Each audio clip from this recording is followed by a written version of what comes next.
Whoa.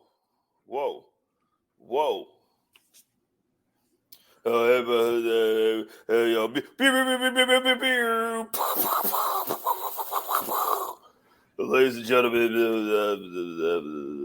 I'm just playing. Yo, Ben's here. I'm here. Another person is in here who'll be docked 50 cents. This is a pre-getting. What's a pre-getting? Is that something like a prequel? Yeah, you know what I mean? Like an EP to like the fix before the six. Okay, I feel you. Yeah, this is the fix before the six. And we usually talk about stuff over here. Listen, man, Dame Lillard got traded for one of these, you know what I'm saying, and a gallon of ENJ and Yusuf Nurkic, and it's great. I can't believe it. Bro, did you see white women love football now. Did you see Jimmy Butler say, like, hey, y'all need to look at the Bucks. They're doing some contract tampering. Yo, the way for a man that was tampering with Rachel Nichols in the bubble doesn't mean need to be talking about no tampering. All right, man. Let me hit the intro. I'm gonna hit the intro. Let's get into it.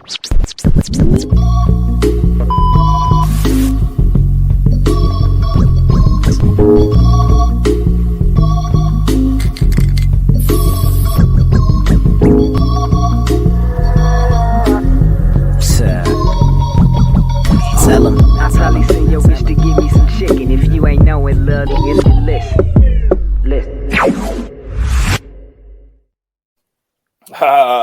This nigga popped up back with the belt. Yeah, it's been 2 minutes, right? So I can say nigga. Yeah, man, nigga popped back up with the belt that he's about to lose. Yeah. 2 times over. Hey, man.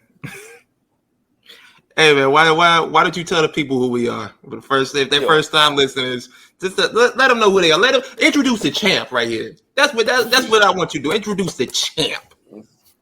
Listen, ladies and gentlemen, people with jobs, people. We are the Public Enemies Podcast, the greatest podcast to ever exist, the greatest podcast to ever be enthralled, the greatest 3 men to ever take breaths together to talk about stuff that you guys want to hear. All right, you're welcome. I like that. We are the PE3 -1. You know what I mean?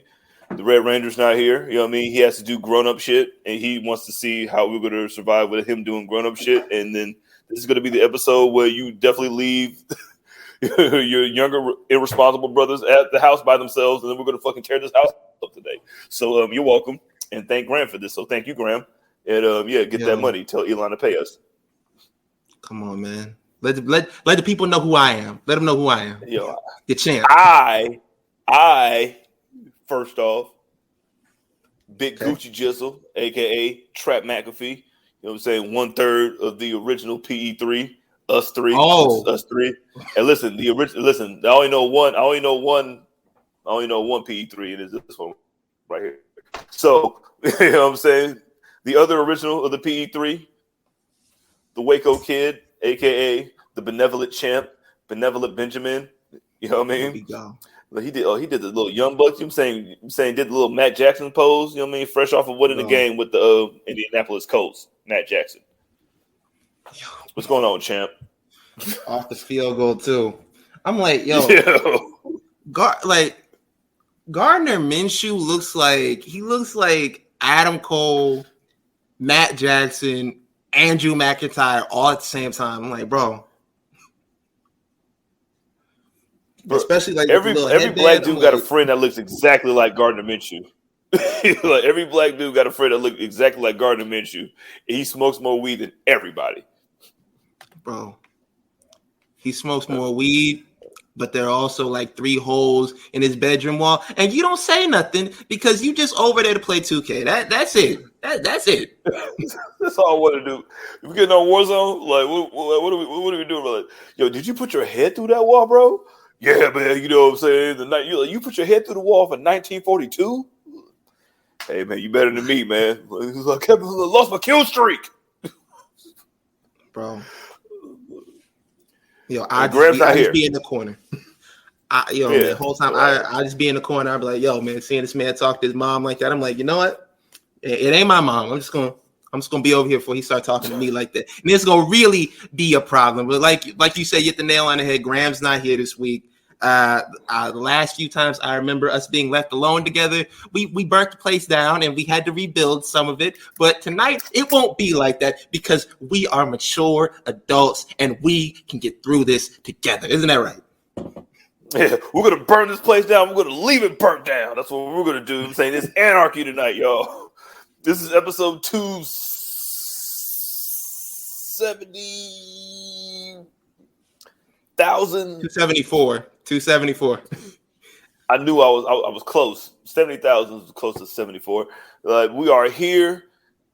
It's been a big week in wrestling, and the champ is here to lose to the future champ, the people's champ. All right, man. And no, you're gonna lose. You're gonna lose. How's it feel to lose twice? You're gonna lose twice. Bro, and that's listen, y'all. Listen, behind the fourth wall, okay, behind the Brett Favre wall. When you we be talking a lot of shit to each other in the group chat during this. Listen, we can't wait to win. Listen, I'm about to beat the dog shit out you. No, you're not. You suck. You suck, and I hate you. We hate each other when it's time to go for that belt. That's how you know that PE3 number 1 means everything to us. That's what you call a healthy sibling rivalry, man. Hey, man, a healthy sibling rivalry. Listen, a group full of winners. There you go. Hey, switching gears a little bit. You want to get into small package news, or you just want to talk about what you said earlier about the Dolphins beating the dog shit out of Colorado? You want to talk about Sean that? Payton, I've never seen a human being live off of one Super Bowl like the person that's his quarterback, other than Sean Payton. It's so amazing to me. And then to get dropped 70, and there was 9 minutes to go. That was mercy. Bro, listen, mercy.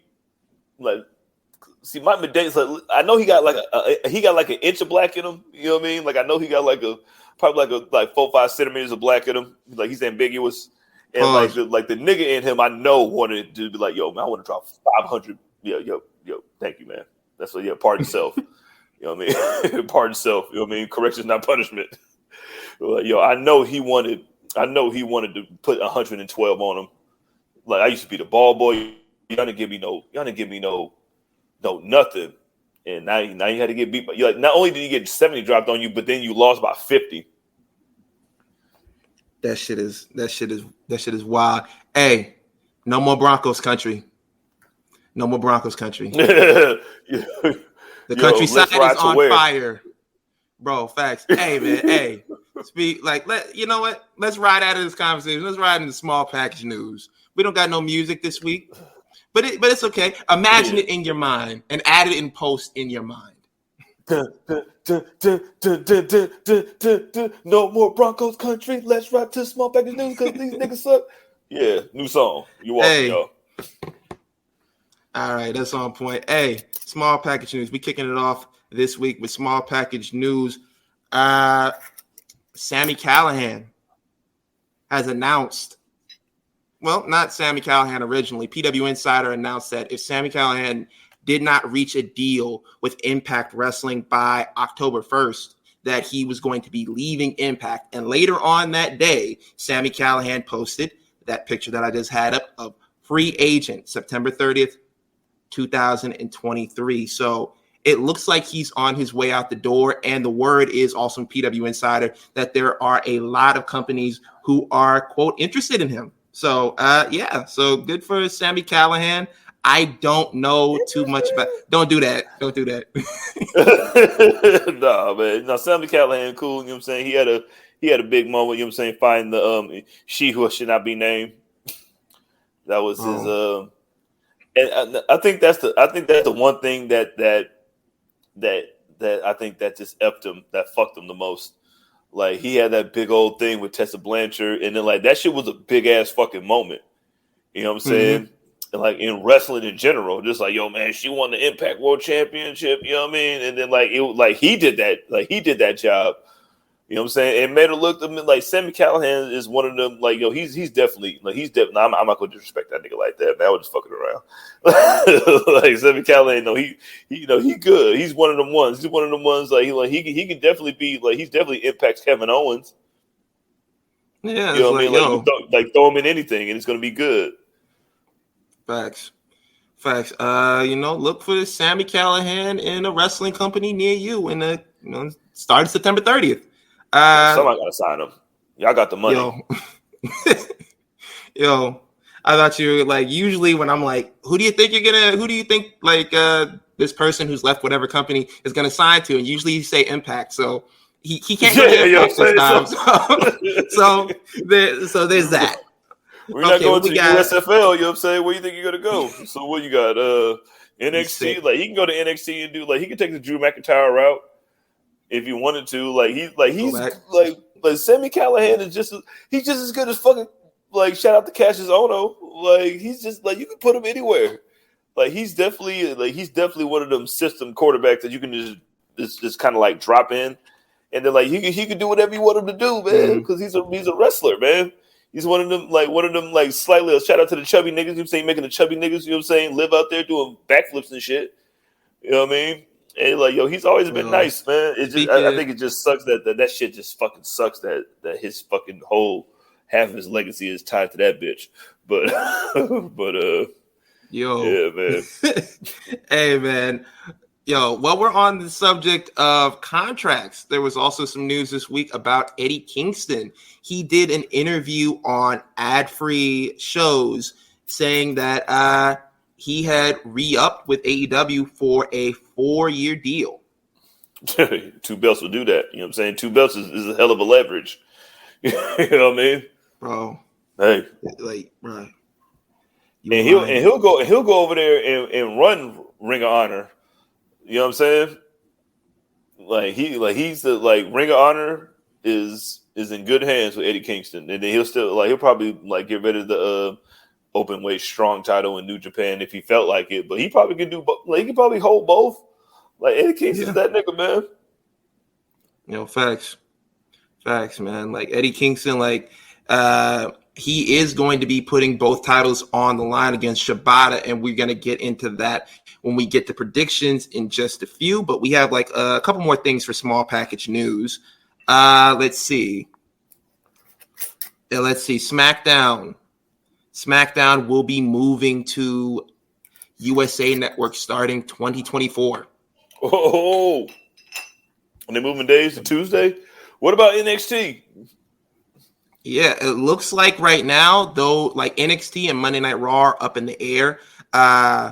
Sports Business Journal basically reported that NBCU is the front runner right now to retain the rights to Raw and I guess NXT. So they're looking like they're going to retain the rights to both of those right now, but SmackDown will be coming over to the network. It's been also discussed about moving Monday Night Raw off of Mondays and onto a different night entirely. There are also other companies who are interested in those TV rights, like Disney and Amazon are interested in the rights to Monday Night Raw as well. But, we're just going to have to wait and see on that. But looks like NBCU is the front runner to retain those rights.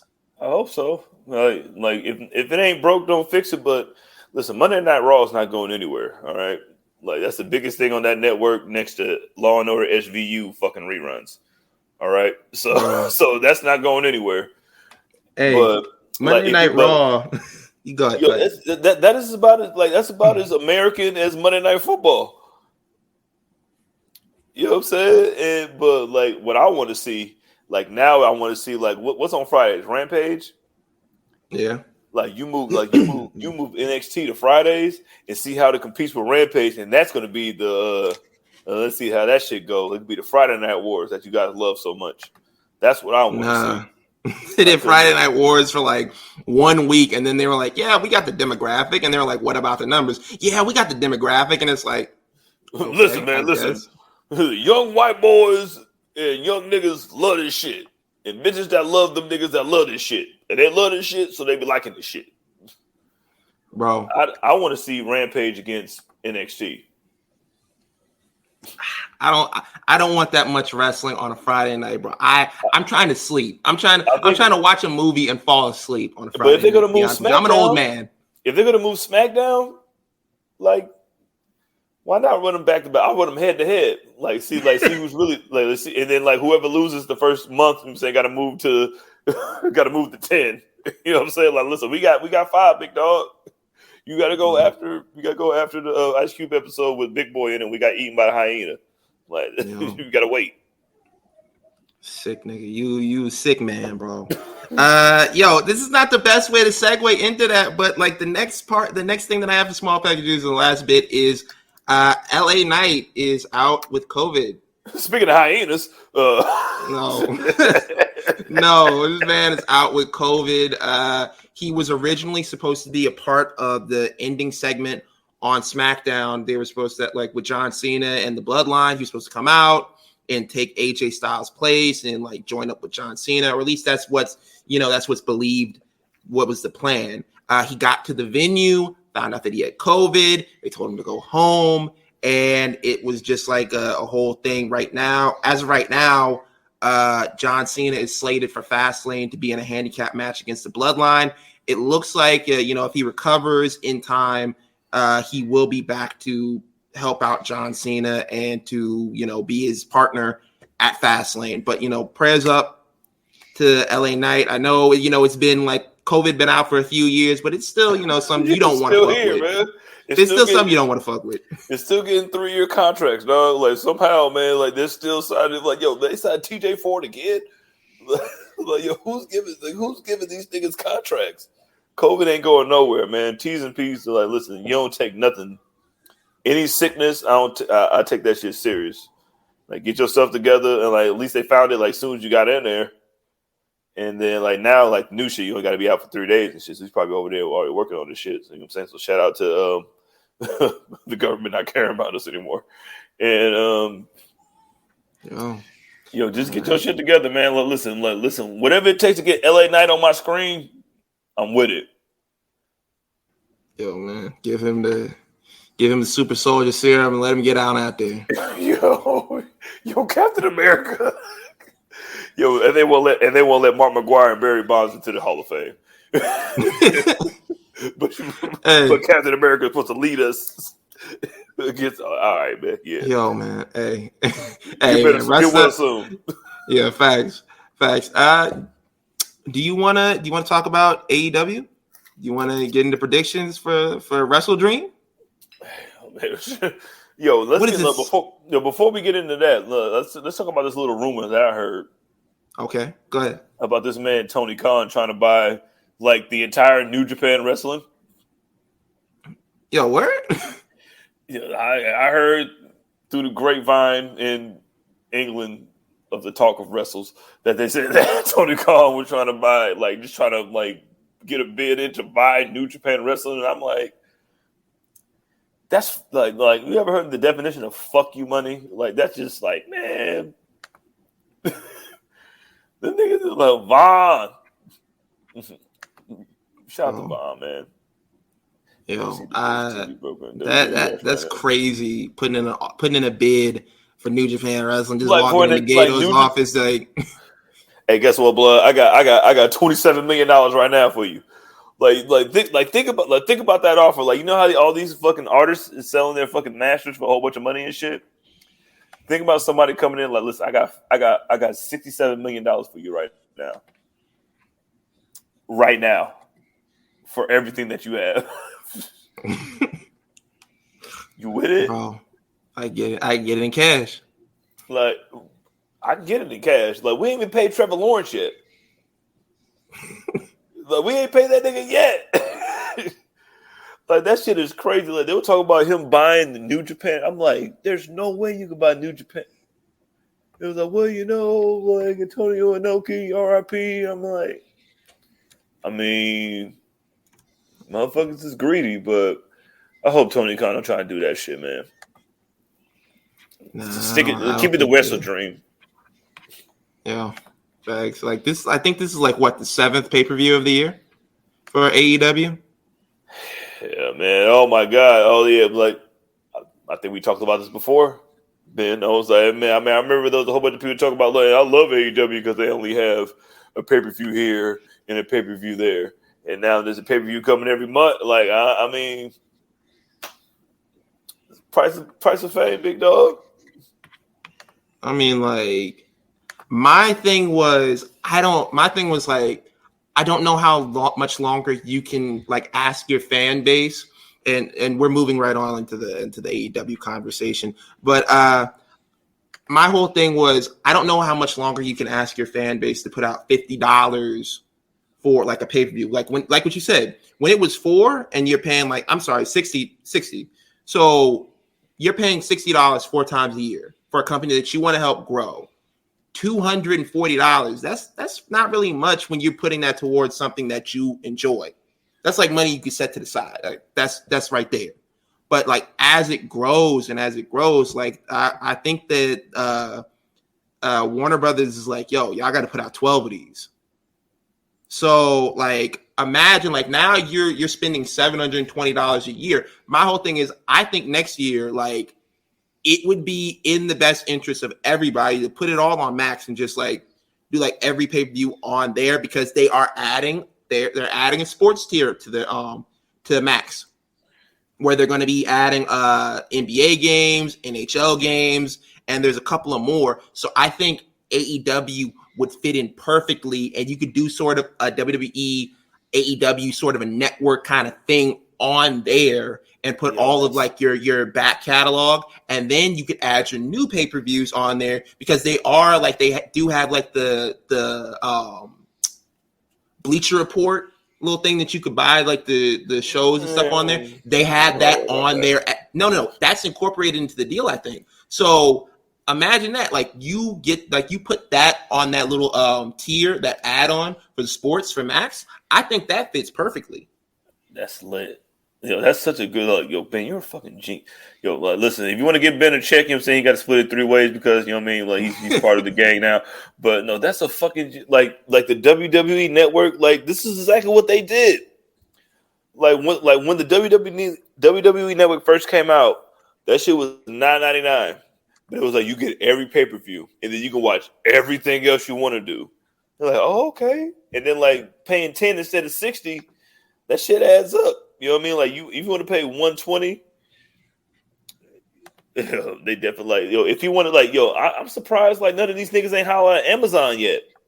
Like, listen, Amazon Prime has been waiting to pay money to people that don't deserve it. Bro, like we said last week, like, or maybe it was a few weeks ago, Amazon Prime, I forget who it was in the comments, was like Amazon Prime is just basically like Tubi, like a couple of bells and whistles. And I'm like, I believe that 100%. This shit is just basically like Tubi, because all the shit is like all the shit is like, hey, you can get add-ons here to buy this channel. You get add-ons to buy this. And I'm like, why don't I just go to the streaming service and get a month's subscription on there instead of buying it through you? Like, this don't make no fucking sense. But nigga, we got Thursday Night Football, nigga. Look, Marshawn, come here, Marshawn. Listen, if Amazon paying Marshawn a bag, you know what I mean? Like, imagine Marshawn calling AEW pay-per-views, nigga, with the Manning cast. Niggas got the shitty games. Niggas got the Browns versus the Jaguars. Like, damn, that's an AEW right there, man. Hey, what if they signed with Amazon Prime and then all Thursday night games were just fucking Jaguars games?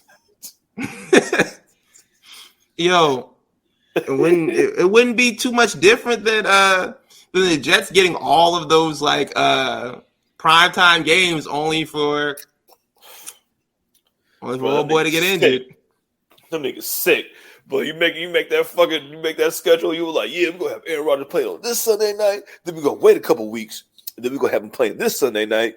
Then you imagine like we're gonna have Kenny Omega this night, right? But then we go wait. You know what I'm saying? Then we go have like a little listen. We have like a little watch party. You feel me? You know what I mean? Then we gonna have like another pay-per-view. But then Kenny Omega gonna be, but Aaron Rodgers ain't gonna be there for none of them fucking Monday night games. I'm gonna have to watch now. The one that have 2 a night. They're going to send them niggas to Germany. I hope they didn't send them niggas to Germany, because them German niggas going to be pissed having to see Zach Wilson. Hey, man. Hey, let's get into the show. Because we can talk about this all night. Let's get into the show. We're gonna run through predictions for WrestleDream while we do the show. Like, because we got predictions for No Mercy as well, and we got some other segments and things we're talking about. Like we said, it was a big week. Like, I feel like for wrestling news, either feast or famine, and this was a feast week. So let's kick it off, man. What we got for the first prediction? Man, the first prediction is what we have right here. Yo, Freeway Ricky Starks, you know what I'm saying, versus Healer Yuta, you know what I mean, this Sunday, you know what I mean, WrestleDream, you know what I'm saying, 8 p.m. Eastern time, 5 p.m. Pacific time. That means it's 8 for Ben and 5 for me. You know what I mean?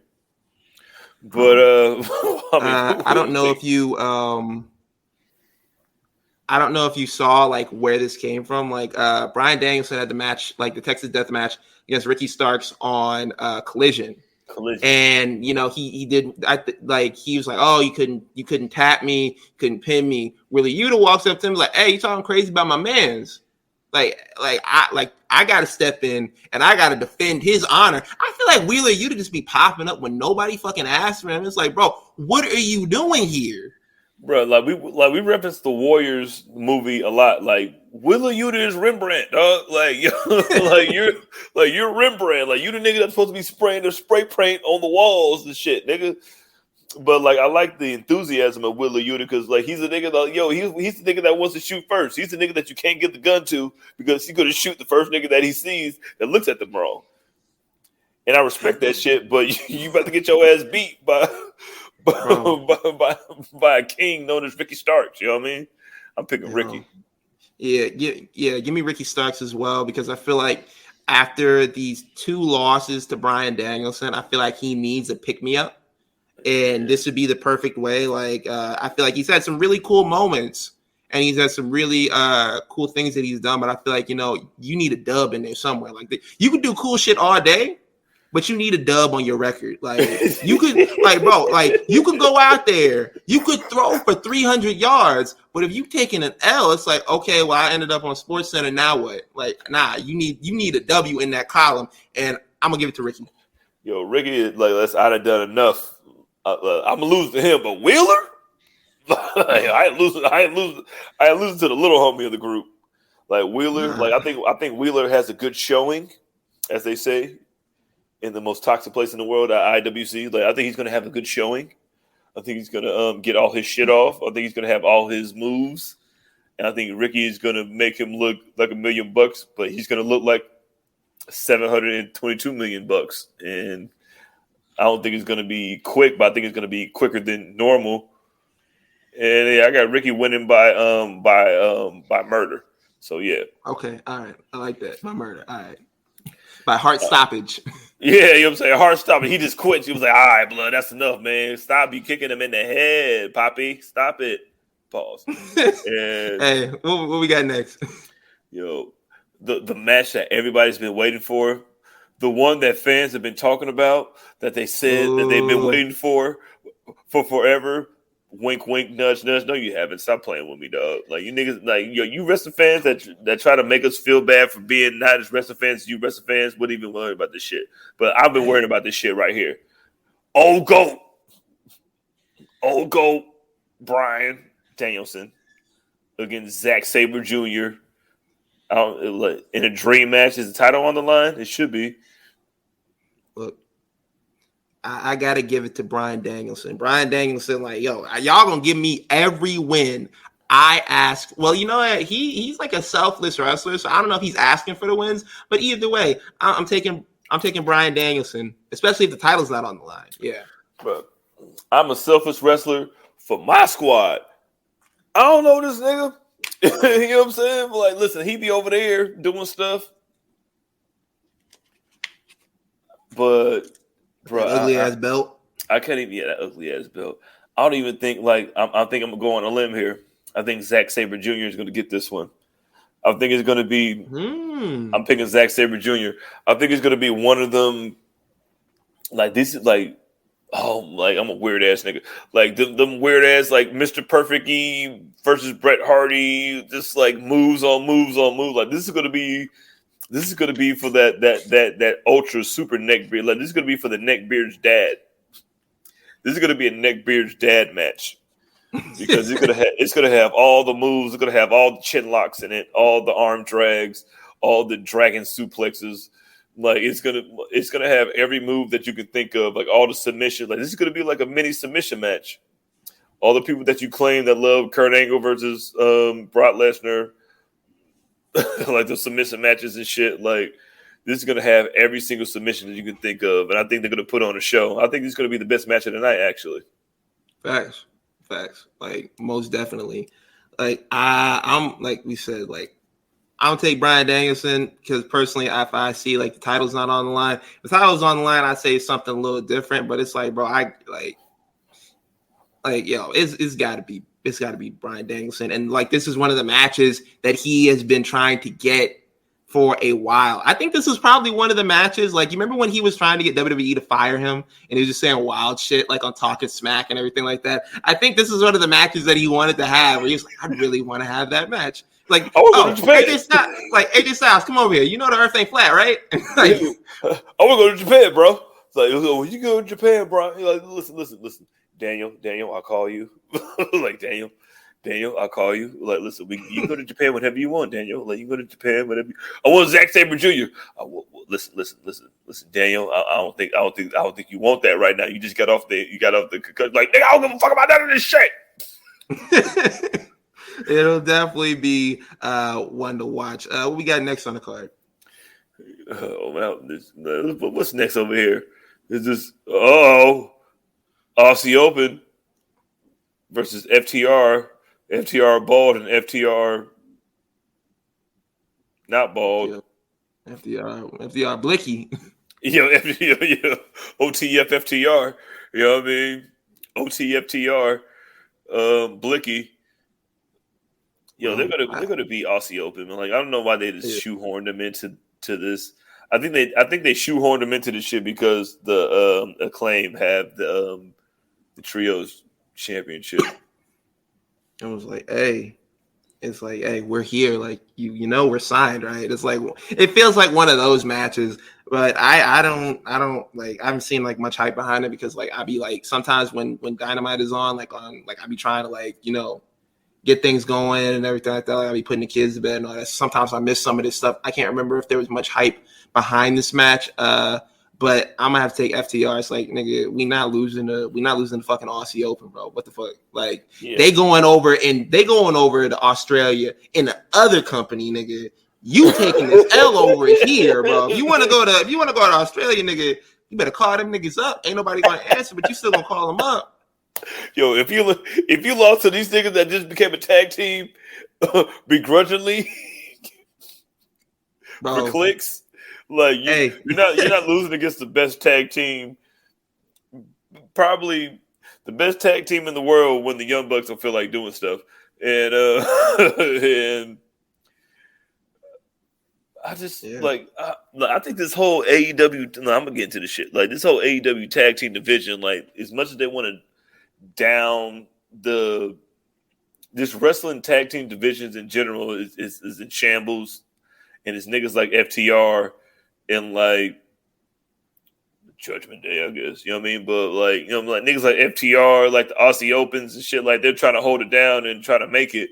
Even with the women's tag team division, like it just like niggas don't want to see, like wrestling don't want to see niggas be together. So like let people be together and then like win as a unit. And I think FTR is going to smoke these niggas. Facts. And listen, like for people out there. Like, every person that we pick, like, whoever loses, that's who Graham picked because he's not here. So, like, everybody that loses, like, that's who exactly Graham picked. Like, damn, Graham picked them to win out there? Like, damn, that's crazy. Hey, so, leave it up to you. Graham's score going to be looking like the Broncos.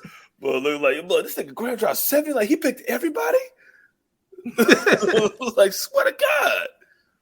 Like, speaking of swear to God, like, yo, who? Like, let's go back to wrestling. Look, I'm excited for WrestleDream, and I don't like stuff on Sundays. Thanks. especially when football is back. So hopefully you can do something with this AEW. Who's next right here? You know what I mean? For the TNT Championship, 2 out of 3 falls. Yo, go ahead. I mean, cut you off. Go ahead. No, just Christian. Darby Allin versus Christian Cage. Christian is so amazing, blood. I don't even know why I like Christian, man. Like they had a face-to-face interview with JR tonight, and Christian Cage went into like his usual like thing, like he was like, "Yo, man, like your dad's dead or whatever," and like or whatever relative that you have on hand is dead. Like we all know like the story of like Darby Allin and his uncle and everything like that. MJF and him like told that story when they went up against each other about his uncle like driving drunk and getting killed or whatever. And Christian Cage was like, "Hey, why don't you invite your uncle?" Like, "Oh, that's right, you can't because he's dead." And like, so like Darby Allin like did a spin move out of that shit. He was like, "Hey." Like, he cut him off before he got a chance to say. He was like, "Oh, you gonna say he's dead?" He was like, "I already know that, motherfucker." He was like, "Yo, you can't keep bringing that shit up every time." He's like, "You always want to bring up somebody dead." He's like, "You know, you always, like, the only people you got smoke for is motherfuckers that are dead." Like, I was like, "Oh, that's smooth." I was like, I ain't gonna lie. But it didn't stop Christian Cage because he still brought that shit up later in the face-to-face. He was like, "Hey, look, man, I don't care who you bring." He's like, "Bring your mom, bring your dad, bring your uncle, bring your aunt, bring your granny, whatever." He said, "You could bring Nick Wayne. You could bring his mama." He's like, "You know what? I'll call his mama. I got his number. She'll be there, front row." He was like, "You know what?" It's like, and also, you could call Buddy Wayne." And then he stopped himself. He's like, "Oh, that's right. He did." Like, that's that, like your uncle. Like, bro.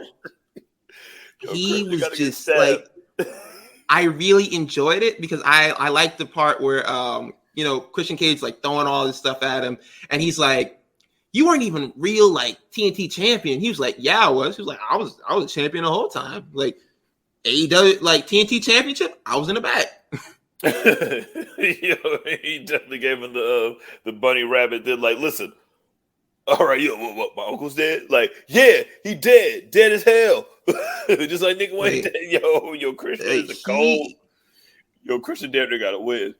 The story that they told in that like that face to face, it was Darby Allin's basically like, "Yo, man, look, I'm not scared of death. I don't care." And Christian Cage's like, "Oh, you're hiding behind the face paint and the makeup and everything like that." And he just starts pouring a bottle of water on his face, trying to take that shit off. It did not come off. Of course not. When he was doing that all day painting that on your face, big dog. Like, "Listen, man, I know you're trying to prove a point right now. I understand it, Darby. Listen, like, I'm with you. Listen, like you might be like, listen, you the homie, and I understand what you're trying to do right now. But listen, that's $200 paint that you're putting on right now. And like, I know you want to prove something, but listen, now's not the time to prove something when you have $200 paint on your face. And I understand that."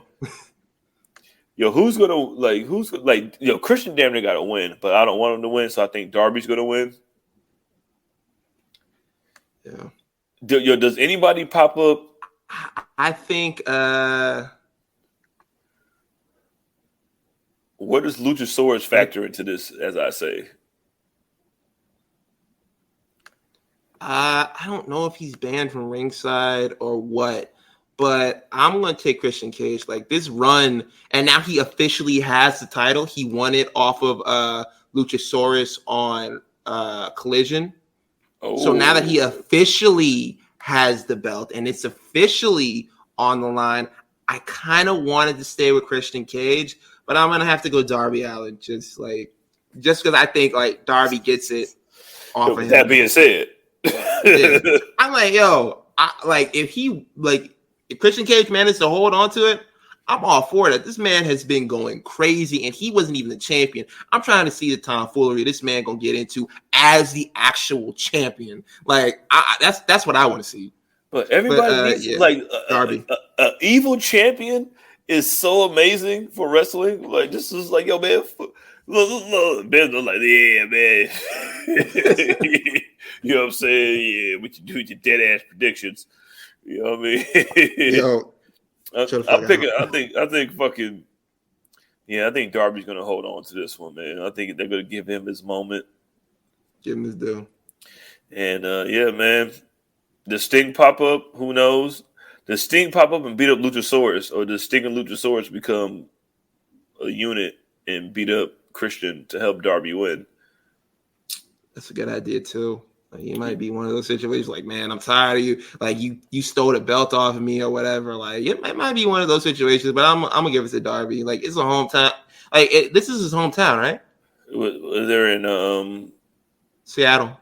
Oh, yes, definitely. Yeah, definitely. Oh, Okay. damn, Brian. Yo, listen, man. Shout out, Seattle country. Let's ride.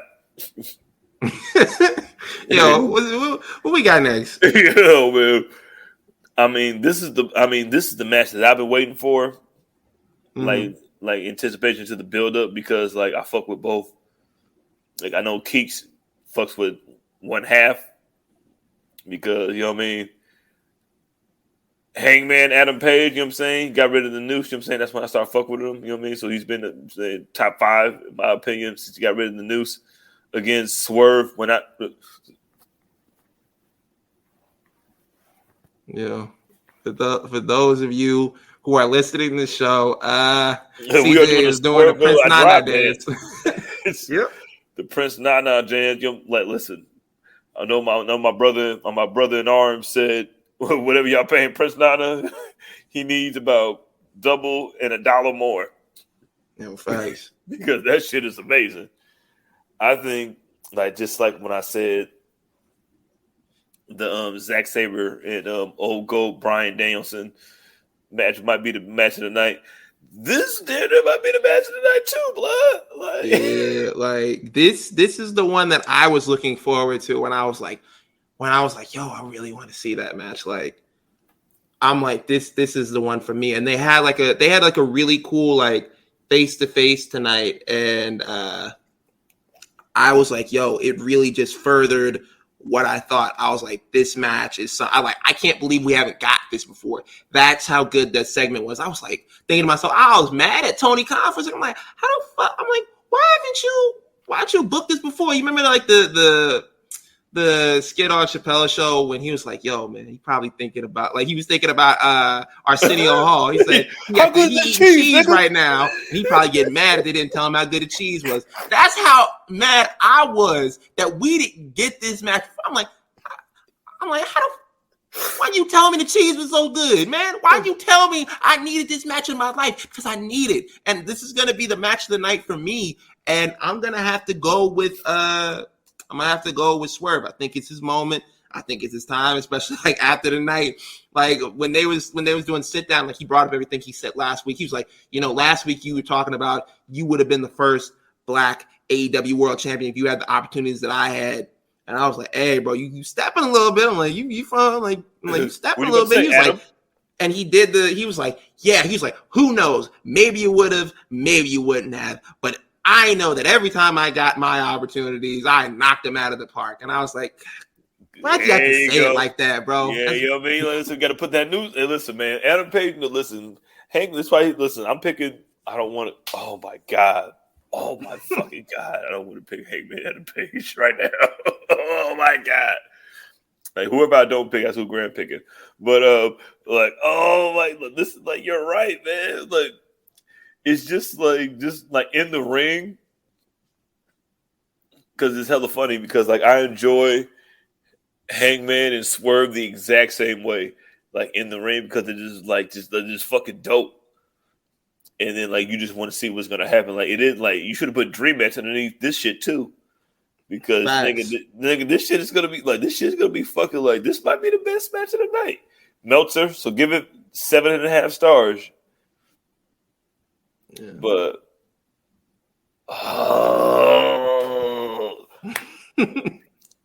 I'm picking Hangman. Come on, Hangman. All right, man. I feel bad for not picking Hangman, but I'm thinking it's Swerve's moment. He might have a little curse on him because he went and took a picture with Deion Sanders. Deion Sanders also got the shit kicked out of him this weekend, so I don't know. Yeah, it's been a bad day to be from Denver. Like, but yeah, just give me Swerve. Swerve will. Swerve will do something. He'll tell you do what. something. I tell you what, y'all. If USC beats Colorado, that means Swerve's gonna lose. That means he's gonna be the champ. So you know what I mean, let's go. Come on. God, I don't even like Swerve is like, oh my god, man. Hey, come on, man. Hey. They're so evenly matched. Like, you know, they're talking about like styles make fights. Yeah. Like styles make fights, and then like when the style is just like, listen, it's gonna be all out. Like, listen, all the moves gonna come out. Like, if I would have been in the elite, guess what? I'd have been Omarion. Like, well, guess what? You were in whatever you was, and you were Omarion, and where did that get you? All right, right back to me. Hey, yo, what we got next? What's next on the card? Trying to give a shout out to the ladies.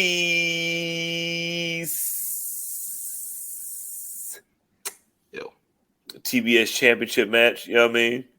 We'll talk about a former TBS champion a little bit later. You feel me? You know what I'm saying? Shout out to foreshadowing. You know what I'm saying? That's one of my big words for the day. We got a TBS champion, Chris Statlander, going against the Blackheart, the new Blackheart, RIP Owen Hart, Julia Hart. I mean, we got to know what's going to happen, right? I mean, Julia Hart's probably going to have a good showing, but, you know, Chris Statlander is Chris Statlander. Yeah. Shout out to she's a more realer alien than the one they found in Mexico. So yo, man, that shit was paper mache, bro. I know paper mache shit. When I see some paper mache, they went and got the newspapers, got like little paint, put that over that shit. I'm like, I give them an A for effort and for enthusiasm because that shit was funny as fuck. They was like, hey, they over in America, they telling you that alien's real, like. Motherfucker, we got a body right here. Like, we got ET right here. Well, they put that nigga in a Jordan 11 box, nigga. Like, you kidding me right now? Like, this shit was made out of the same shit that I made a pyramid in 6th grade for. Like, you think this is a real alien? Like, the only alien that I trust is Alan Strange and Chris motherfucking Statlander. And that's who I'm picking, all right? TBS champion is going to be the TBS champion. She is the... Like, do you combine the listen, we're gonna get into some shit today. Like, do you combine the belts? I think you keep them separate. I think you do that, and then like at one point, you know, like I think like it should be like the Intercontinental Championship used to be a long time ago. It was like, yo, I hold the Intercontinental Championship and I start doing some shit with it. And then I lose it and I go like on a little like run without a belt. And then like I find my way into the world title scene. Like, you know, set this up for you know, to go after the world title. But yeah, man, give me Chris Statlander. But even with the Intercontinental belt, man, listen, I still fought the world heavyweight champion as the Intercontinental champion. But like, yo, let's see what we could do. Like, I just wasn't that much good enough yet. You know what I mean? Yeah. But Chris Statlander is just Soraya. Eventually, eventually, you gonna have to see gang. You know what I mean? But yeah, we're saying I think it's gonna be Chris Statlander across the board. Except for Graham, he's picking Julia Hart. And okay. What else is he picking? What match is he picking for next? Because that's the match I want to pick for next. Oh man, let's go. Let's get this was the most confusing shit ever. This is how you know I don't be watching shit, y'all. I was late. Yo, what is going on with these teams right here? So we got the Young Bucks and the Gun Club. So we call it the Gun Bucks. So we got the Gun Bucks against. No. This is a four-way tag match. So you got the Young Bucks versus the Gun Club versus Hook Cassidy and then the Lucha Bros. Yeah. So for 3 sets of brothers. For a shot at a world AEW tag team titles match anytime. Thank you, Ben. I'm saying part yourself. I appreciate you, man. I need that. That's why I know I'll be watching shit, man. Listen, I appreciate you for that. Yo, a four-way number one contenders match. Saying 3 sets of brothers versus some niggas that just be eating chips and shit. Let's look like who needs it more out of these 4, Ben? Because Orange Cassidy and Hook don't need shit, but I want to pick them because it's Orange Cassidy and Hook. But you got 3 sets of brothers who are like actual tag teams and shit. even though one has the internet. Like I think so. Like like look at me using my fucking fantasy football brain. Like so, like the two brothers on the side are gonna like eliminate each other. So if I was gonna pick somebody, I would probably listen. I'm going with the Gun Club. Yeah, I want to go with the Gun Club too because Nick Jackson, like, yo, man, I ain't even worried about this shit for real because like if I don't win this shit, I got a title match coming up next week against Ray Phoenix for the international title. So I'm like, if I lose here, I got another shot at some more gold without this dead weight motherfucker. Like I can go ahead and see about getting this title off of him. So they might play up against that or whatever. Hold up. Wait, Excuse me. Yeah. Did you say that Ray Phoenix and Nick Jackson are going to have a match? Yeah. One-on-one against each other? Yeah, he won number one contenders match tonight against Claudio and Brian Cage for a number one contenders match next week on the anniversary episode of Dynamite. Yeah, and that match was a barn burner, especially for Nick Jackson. I was like, bro, I didn't know I needed a singles run from him. Again, it's back to me smacking Tony Khan. I'm like, why did you tell me I needed this man to give me a singles run? What the fuck is wrong with you, Tony? Like, but now that we're here, you see that we're here, I want it. The best hot tag in the business. We said that.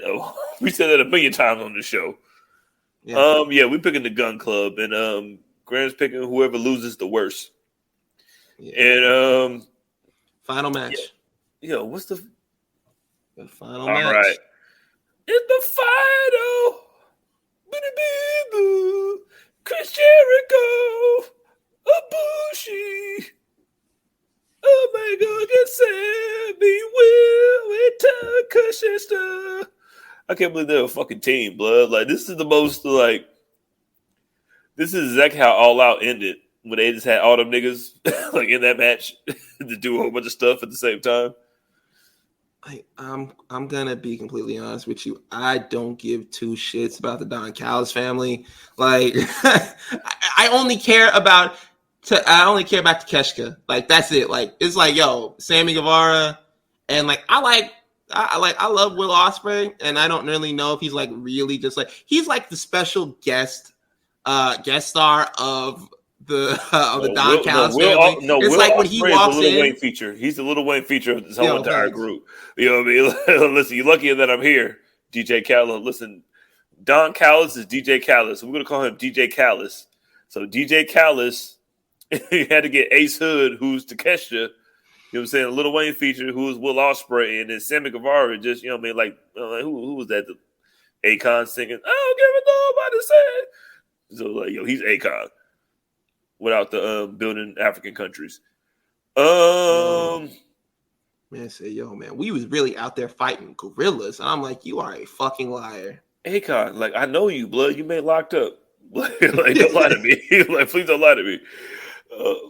How do you go against Kenny Omega, Chris Jericho, and Ibushi? Like, you it's hard to go against them because like that's literally 1/7 of AEW's payroll. So I'm like, facts. But Will Ospreay is probably the best in the world, not named Ray Phoenix. So it just like makes a dilemma. So I'm taking Kenny Omega because I'm saying two Canadians is better than one Sammy Guevara. So yeah, give me that, and I think Sammy taking the pin. It's like, yo, you gotta take the pin, blood. You got to like. You gotta take the pin, Sammy. Will Ospreay is probably going to do. What's the over under on Will Ospreay flips and Kenny Omega V triggers?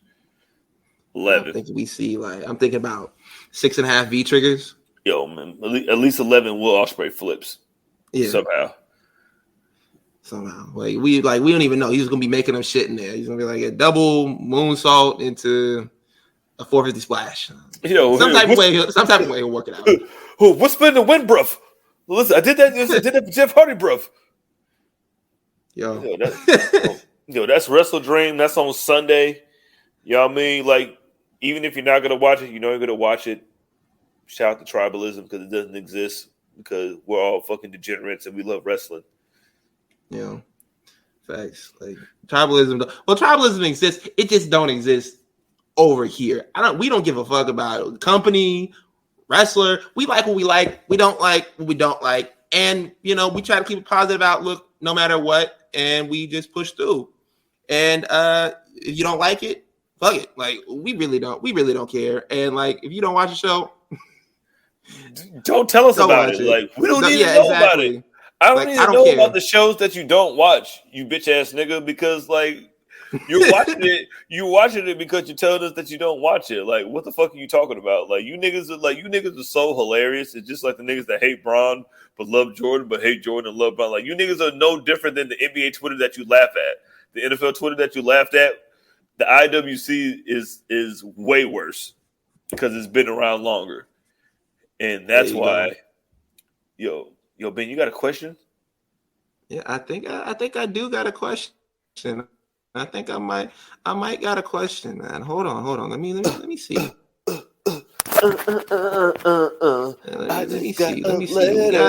What you niggas said, shit. Wonder who it's from, y'all. I'm making up new songs and shit. Like, you listen, you guys don't deserve us. Yo, but I make it look like y'all do. Yo, man. Hey, question of the week this week. This question of the week is based off of actually like an interview that Braun Breaker did. And Braun Breaker said that, you know, he has the best spear in the game right now. He said his spear is better than Roman Reigns. I had to ask the question, man. Like, who has the best spear in the game, man? Who has the best spear of all time? That's what I wanted to know, because Braun Breaker, he's not wrong. He do got the best spear in the game right now. And he went on the name of the podcast that he went on is the Stick to Wrestling Pod. And he went on there and he was like, yo, man, Roman Reigns spear cool. Roman Reigns cool and all that. But his spear ain't like mine. Like that's what he said on there. And you guys came through with the answers, and let's get to them. Shout out to @NoBadNoel. He said, we definitely had some solid contenders lately with Braun, Tsuji, and Roman, but nobody does it better than Goldberg. Hey, Goldberg was like, he didn't know any better. Goldberg's spear was like, yo, this is real to me. It's still real to me, brother. And basically, what we got next? We got shout out to @SoberMunchies92, Rhino, Goldberg, and Edge. Like you snuck one in there, bro, but I forgive you. I forgive you. It's okay. Edge one is really a sneak. Shout out to Terry, man. @YoungBlack_man. He said Rhino. And I'm going Rhino as well, because that gore, it was like, yo, man, ain't no tricks, ain't no jumping off the top rope. I'm running at you full speed, and you're not doing anything to stop me. Like, shout out to Rhino. Also shout out to Anwar Starwind. I think that's right. Anwar Starwind. Right now, I hope I'm saying this right, between Tsuji and Braun. I'll go with Tsuji because I know he won't get the love. Actually, there's a number of people in here who said that he had the best one. Shout out to TJ Detwheeler. I think that's how you pronounce it. I'm sorry if I butcher anybody's name. My apologies. That's on me. What you signing up for? They said Braun hands down. Yo, next shout out to Wade Elson. Yo, I'm gonna read the first name, Spider Wade, bro. Shout out to Spider Wade. Says Braun, cleanest one in wrestling ever. Braun, like that one that Braun has, like, bro, it looked like he trying to kill you. Like, and that's what me putting it as polite as possible. It looks like he's like, yo, man, I just want to see what it looks like. Yo, man, I think it'd be funny if you stop breathing. That's Braun Breaker's entire spear. It's like, I think it'd be funny if you just stop breathing right now.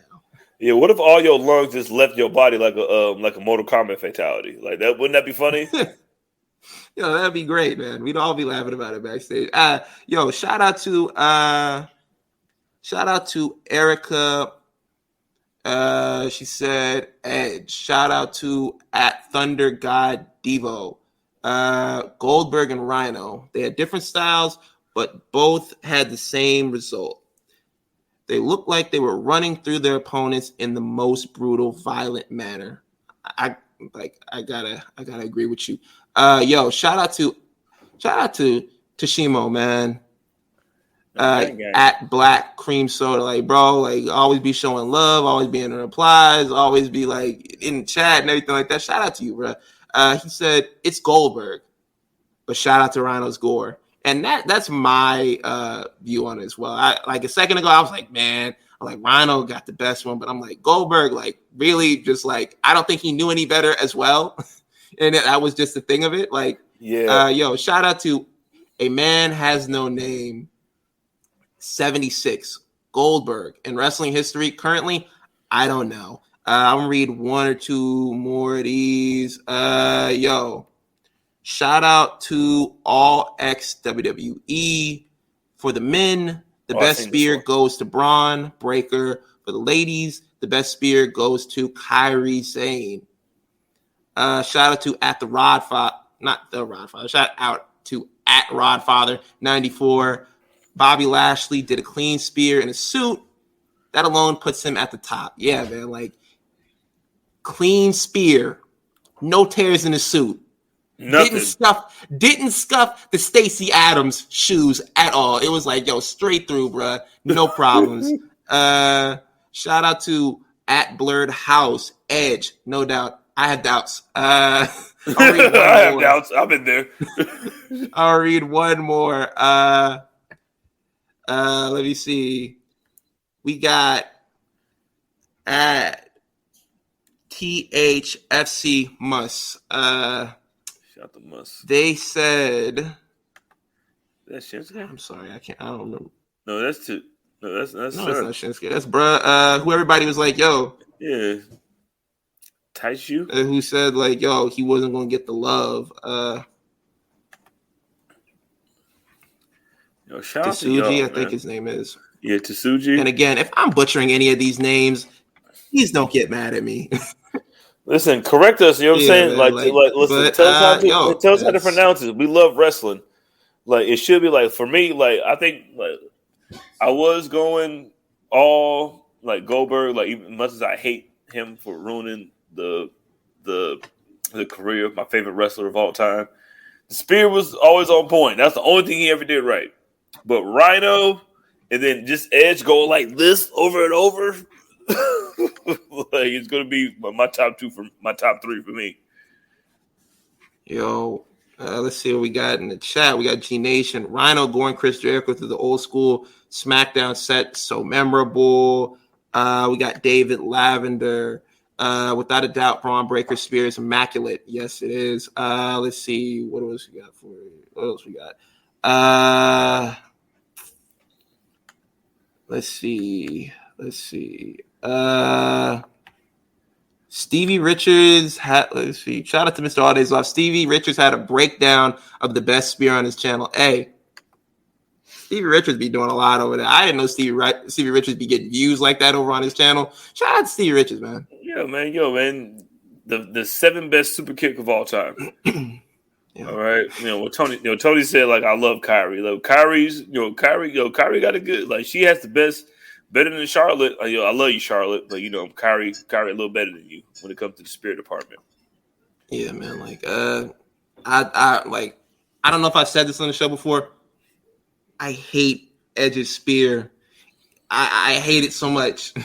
I love Edge. I'm like, I remember when like he used to do like the execution. I'm like, bruh, just like bury his spear, do this. To me, his spear is as like nasty looking as The Rock's sharpshooter. I'm like, I know this is some shit you like to do. I know that you think you're good at it, You really do. Like, but you're not. Like, I think I'm gonna sit up for it. You know what I'm saying? You're rubbing your hair.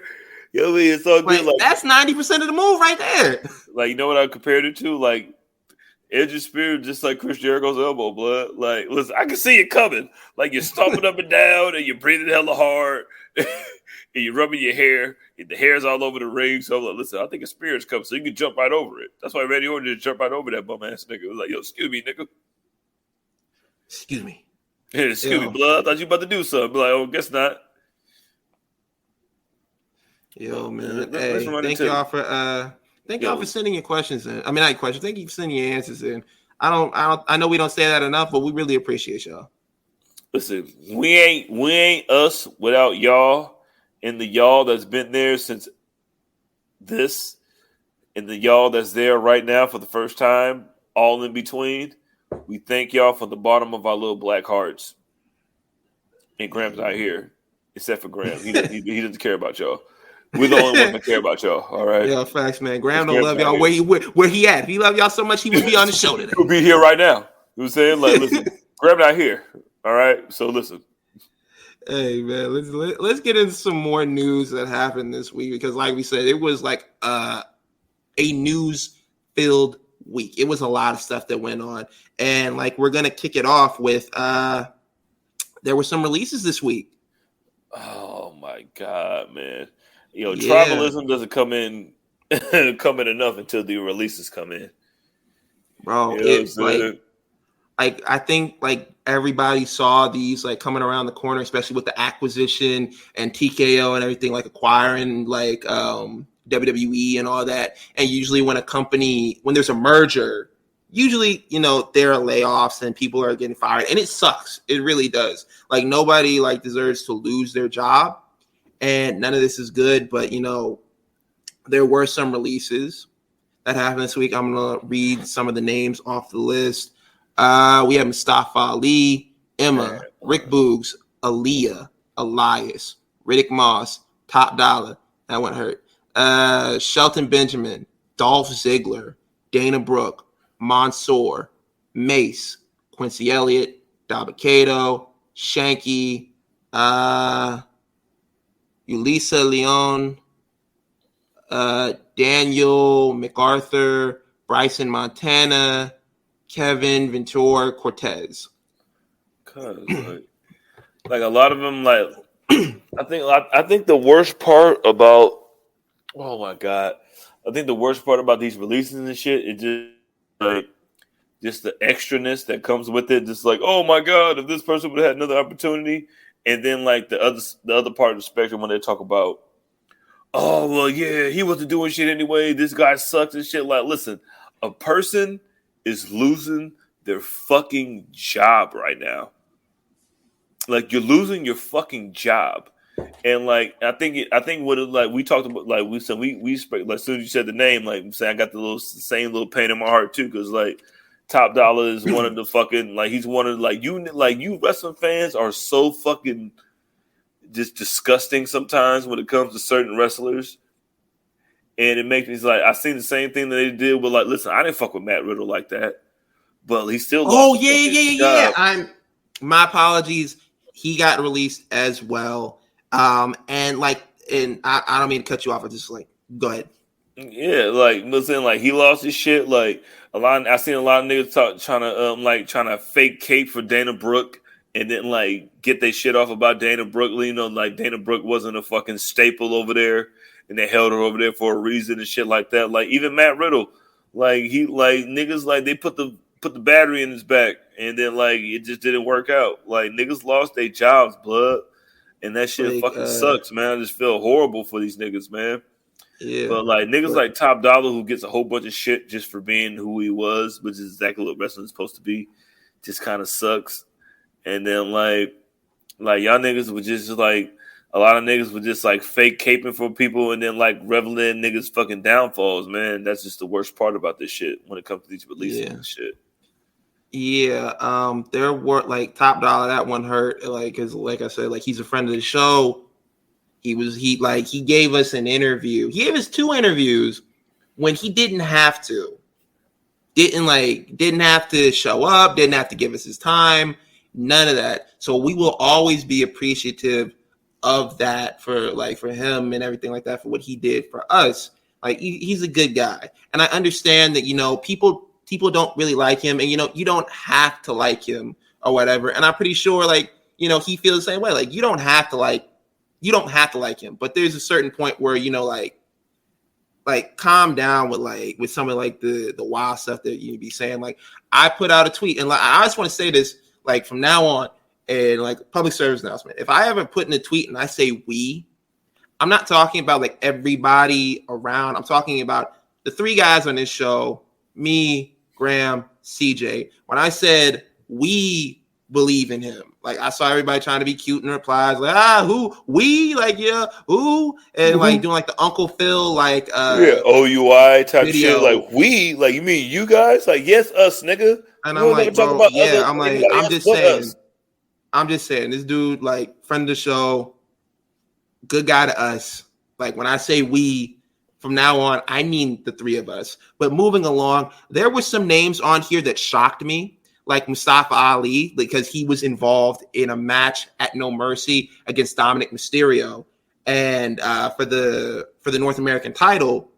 And they said that his release was different from all the other releases because his release was not due to budget cuts or anything like that. I think from what I saw that his release was due to the fact that you're on NXT, we're paying you main roster money. What's going on with that? And I don't know, I can't remember what happened with that, but yeah, his release was different from all the other ones. And Dolph Ziggler, that one really stood out to me as well. And Shelton Benjamin, because Shelton Benjamin, I'm you could have easily transitioned him to a coach sort of role and had him go down to the performance center and start training people. He could have been a backstage agent. He could have been a valuable asset to you, as well as I think Dolph Ziggler, because Dolph is I say it all the time, the greatest six man in WWE history.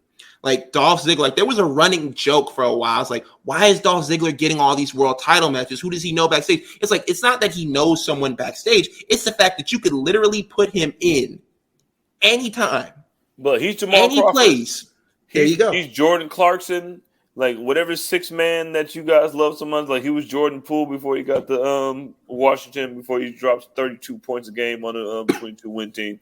It's gonna Dolph Ziggler is the exact epitome of plug and play.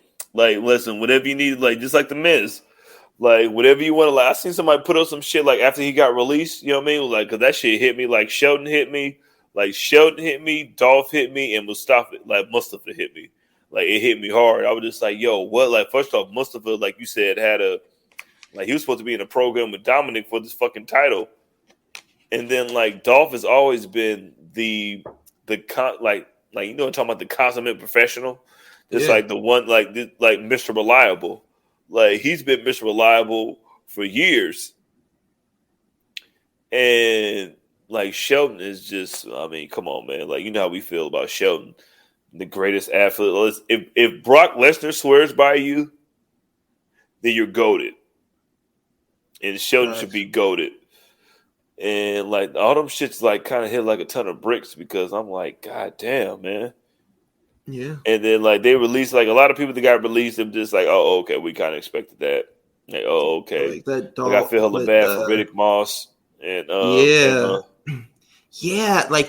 Some of these names on here, Top Dollar, Emma, and a couple others, they just got signed back last year. They haven't been back with the company for a full year.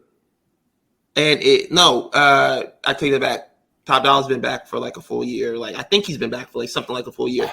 But Emma just got back last October. So she hasn't even been back with the company a full year. I think she's had a handful of singles matches on SmackDown or whatever. And but yeah, she wasn't. I don't know what the situation was with that. I'm not gonna go and say anybody was underutilized or anything like that. But it's kind of wild. It's she hasn't even been back for a full year. But the one that Matt Riddle's his release, it shocked me at first, and then when I kind of had a second to process it, I'm this one was probably kind of one that made sense because I think like with him being in the news like lately and like just being just like, bad publicity for them literally since he debuted on the main roster. Like it's just been one controversy after another. Like when he showed up, like his name got dropped in the speaking out movement, like immediately, like right as he made his main roster debut.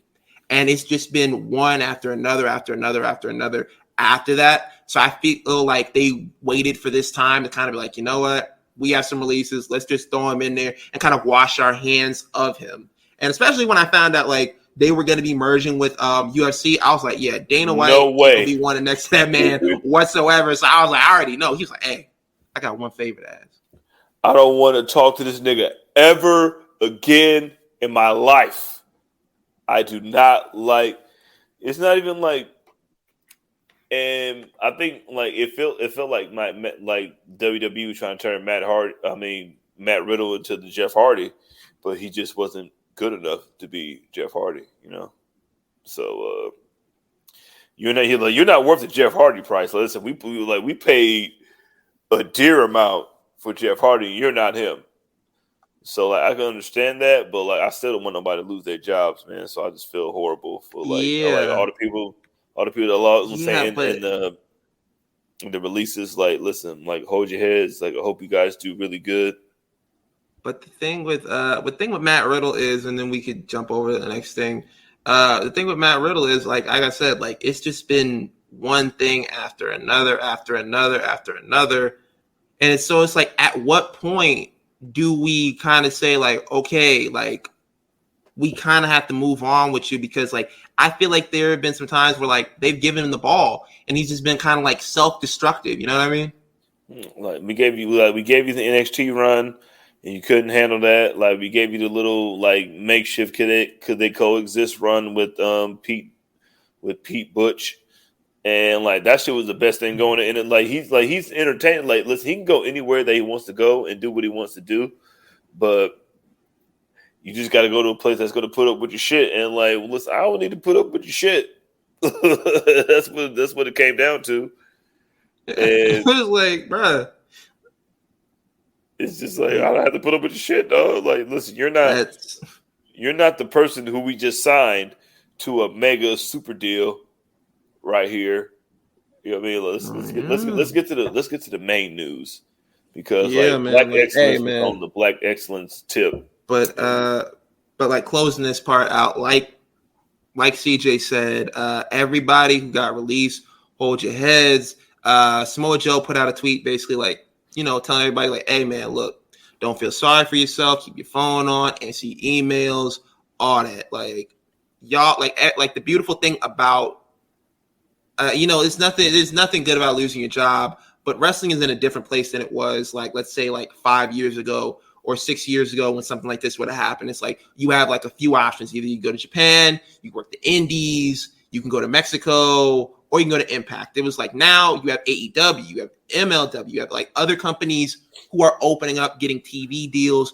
Wrestling is at the best space that it has ever, like that has been in the past like 20 years. So I don't think anybody is going to be hurting out here. Give yourself some time to reinvent yourself, go somewhere, do something. And then maybe one day you might come back, be bigger, better than ever. Bottom line, hold your head.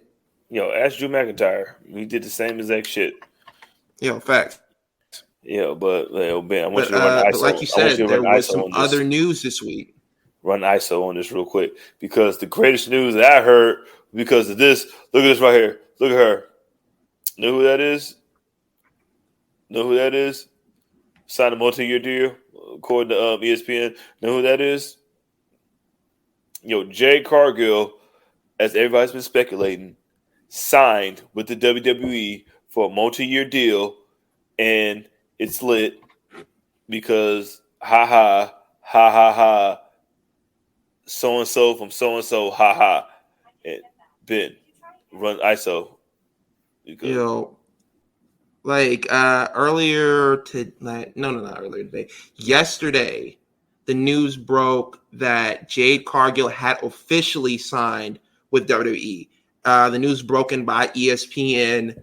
And last week we talked about it. There was a speculation about Jade Cargill signing WWE. We already knew she was gone from AEW. The news was, she's in Orlando and everything like that. But they really rolled out the red carpet for her. Like, this was like the biggest red carpet rollout for a female wrestler that we've seen since Ronda Rousey. Like, that's the only name that I could think of that it's been like, okay, well, they really like putting in like the work. They really like rolling out the red carpet for her. And it was like a whole thing. It was like, they had an interview with her.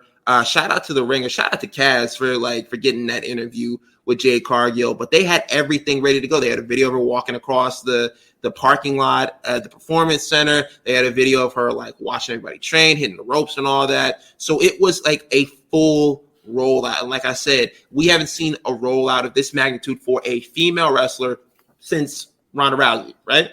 Mm-hmm. And listen, no matter how much you guys cried about it, no matter how much you guys boo-hooed, like, when did Jade become such a big deal?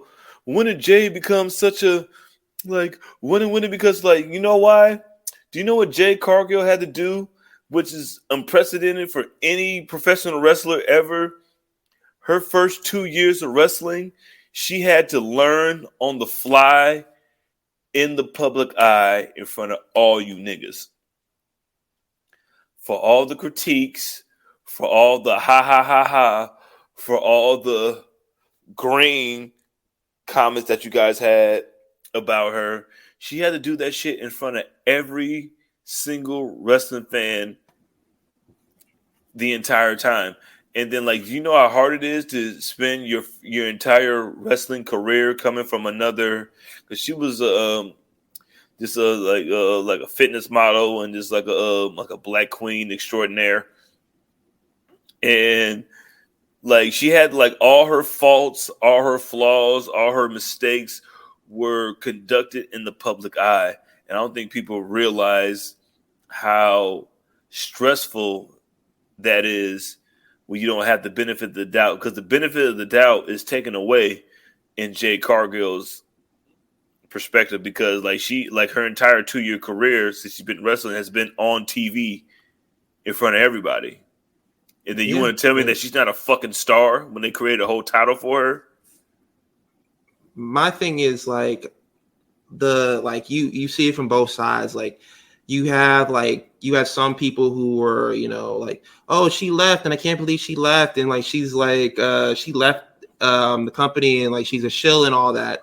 And then you have the other side who I want to really break down this part. Like you have like people who were literally shitting on this woman her entire time in AEW now are doing like whole countdowns talking about, oh yeah, her best moments in AEW. And like people who were shitting on her, who you can go back and look at this shit and see that they were shitting on her now are talking about, oh yeah, well she's like, oh, she's over here. This is a major deal. I'm like, was it a major deal when she had the title for like over a year, like a year and a half? Like that won't a major deal. I think we need to look at it as like she's getting the the love and the praise and everything like that. I saw people saying, oh, because she's a homegrown AEW talent, and I'm like, I kind of thought that was the point. You know what I mean? Like I kind of thought that was the whole thing, is like she's a big deal. Like when she was over there, you could look at her and easily see she's a standout star. You have people who don't even watch wrestling. They turn on the TV and I'm like, who is that? Like I want to watch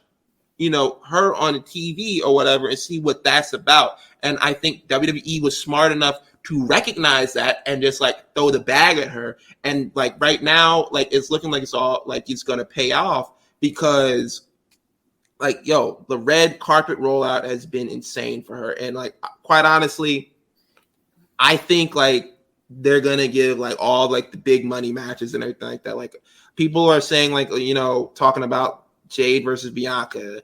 And I think like Jade versus Charlotte is just as big of a moneymaker. Like, I'm sorry. I think that's a moneymaker too. Like, that's Charlotte, nigga. Like, as much as you guys hate Charlotte, that's still fucking Charlotte. Like, I like when you said, like, hey man, might have to be Natty. Like, you need to get, like, you need to that. Listen, the thing is, like, the thing about Jade is that people don't want to admit. Like, they want to say, like, listen, I watched Jade from the like I said, from the beginning. Like, all her mistakes, all her flaws have been on national television for us to critique and for y'all to critique and y'all to bitch about. And she's gotten better and better every single moment that she's been on TV. Like, to be given that big of a platform, like, ask Gable Stevenson how he felt when he got that fucking big of a platform and how he faltered and had to be hidden. Like, Jay didn't have a you know what I mean, what do they call it? Controversy. An advantage of having a performance center. You know what I'm saying? Or like just like, you know what I'm saying, having that to where you can practice and get your shit down. Like, no, Jade got thrown into the fire, and not only did she hold her own, she fucking was holding it down. Like, yeah, she like you can teach wrestling, but you can't teach it. And like when you're born with it, like anything else could be taught. And like, especially when you have the dedication and the like the 1-2 that Jade has. Like, I want to do this wrestling shit. Like, I don't have to do I don't have to do this shit, but I want to do this shit. And she's gotten better every single moment that she's been in the business. God, I hate being that old nigga saying the business. But like, I just hate being that dude. But like, she's fucking like, she's thriving in that position that you put her in. Like, when you called her green, you know what I'm saying? She was like, yeah, I'm green. I'm money green. You know what I'm saying? Like, you know what I mean? Like, she's been like in my Draymond Green voice, you know what I mean? Absolutely incredible. And, yeah, man, like, bro, like, you hit the nail on the head. Like, she's improved every step of the way. And for those like who were like, oh, you know, who were shitting on her before, I saw other people, you know, like defending that and like, oh, so, you know, you can't change your opinion on someone. I'm like, the beautiful thing about having an opinion is you can change that whenever you are ready to change it. But there is a genuine way to do it, and there is a disingenuous way to do it. And I've seen a lot of disingenuous opinion changes because she signed with WWE and left AEW. The tribalism like is running wild. And I gotta say, like, there, like, you can change your opinion on someone, and the genuine way you do it, you see them work. Like you said, CJ, like, make improvements, do better, and then you sort of change your opinion on them. You're like, you know what, they doing something over there. Like, I speak for this firsthand. If for anybody who listened to the show last year, I did nothing but shit on Dominic Mysterio when he turned heel. I did nothing but like heap hate onto this man from the podcast page itself, from this show. And it was even at a point where CJ and when you and Graham had to tell me, hey, bro, leave him alone. Kind of like back off of him. Like, y'all kind of had to like reel me in and be like, hey, like he's learning. Like, you're gonna have to give him a minute. And I was like, it took me a minute to see that, because he like when Rey Mysterio left Monday Night Raw, he went to SmackDown, and I was like, it's a sink or swim moment for Dominic Mysterio. And boy, if he didn't swim out of that motherfucker, because like he started getting better. God, when he developed the prison dom character and everything like that, it has been off to the races ever since. And I had to apologize. That's the other thing about, like, y'all need transparency in your life, because y'all shitted on Jade Cargill. And now it's all like, oh, hugs and kisses, you know, roses and candy. Oh, we love you, we love you. When you were shitting on her not 3 months ago. Like, we remember this shit. You gotta move on from that shit, but do it in a genuine way. Don't do it just because she came to your company. You wait. If you had that opinion of her, keep that opinion of her till you see what she can do, you know, on Raw or SmackDown or wherever they put her. Don't jump in and just be like, you know what, welcome to the team, and you were just shitting on her like 6 months ago. Like, stop. It's in bad taste. And I'm gonna give you a pro tip before we move on, because we got one more set of predictions before we close out for the night. My pro tip to you: go to your Twitter, click that search bar, type in Jade Cargill. And if you tweeted any negative shit about that, go delete that shit, because if you don't, when you give your opinions, people are gonna ream your shit. And you gonna be sitting there looking goofy. But I don't know if you guys know what it looks like, but it looks just like this right here. Look at what it looks like. Like all the little fantasy booking, like it was saying Jay versus Charlotte, Jay versus Bailey, Jay versus Bianca, which is what I've seen the most. Like, listen, I need them to be headlining WrestleMania soon. Ben hated Dom like Booker hated New Day. Like, I don't know, man. Ben hated Dom like Mad Dog on First Take hates Lamar Jackson. Like, I had to come back. I've apologized to Dominic Mysterio on the page itself. I apologize on here. Yo, man, that was my bad. I should have let you. I should have given you the time for you to grow. But we live and we learn and we move on. We grow as people. As people. But listen, wrestling fans, we're going to end it right here. Listen, if you don't know what it looks like, I want you to take a look at it in the eyes with that beauty mark right there. All right? It is looking you right in the face, whether you like it or not. And then when you have the willingness to learn, and you have the willingness to and now you got the money backing you, grab onto your seats, man. And we're not going, and she's not going to NXT. We keep all the receipts. All them shits. Yeah, all you guys out there. Not only is that doesn't look like she's going to NXT, she looks like for right now, she has retained her name. So that's pretty cool too. Listen, last person to do that was Cody Rhodes, who was her big homie. She said who also went through the same exact shit as what we're talking about now, and we addressed it then like we addressed it now. We're gonna I'm gonna hold your feet to the fire every time, bro. That's just me. Listen, you got to get me and my music back. I need the guitar solo. Yeah, I need the guitar solo with the big brother. You know what I'm saying? I need Drewski playing guitar when Jade comes out. Thanks. And she's not going to be in NXT because you know what's going on in NXT? What? No Mercy. Ooh, segue. No Mercy, you know what I'm saying? No, I'm saying with the picture, them saying they got both our pictures in it, you know what I'm saying? Kind of loves, I'm going to go this way. Here we are. Oh, No Mercy, y'all. You know what I'm saying? The day after WrestleDream, Wrestle Mercy. And let's start out with this right here, you know what I mean? Big Dom versus Trick Williams with Dragon Lee as the special guest referee. Yo, Dragon Lee and Dom had a great match. Had a just let y'all know who we are match. And Dragon Lee, listen, we've been singing Dragon Lee's praises on this podcast for a while. For a while. So I was like, I don't know who this nigga Dragon Lee is, but this nigga is the nigga, my nigga. He was like, yeah, blood, yeah, Dragon Lee's the nigga.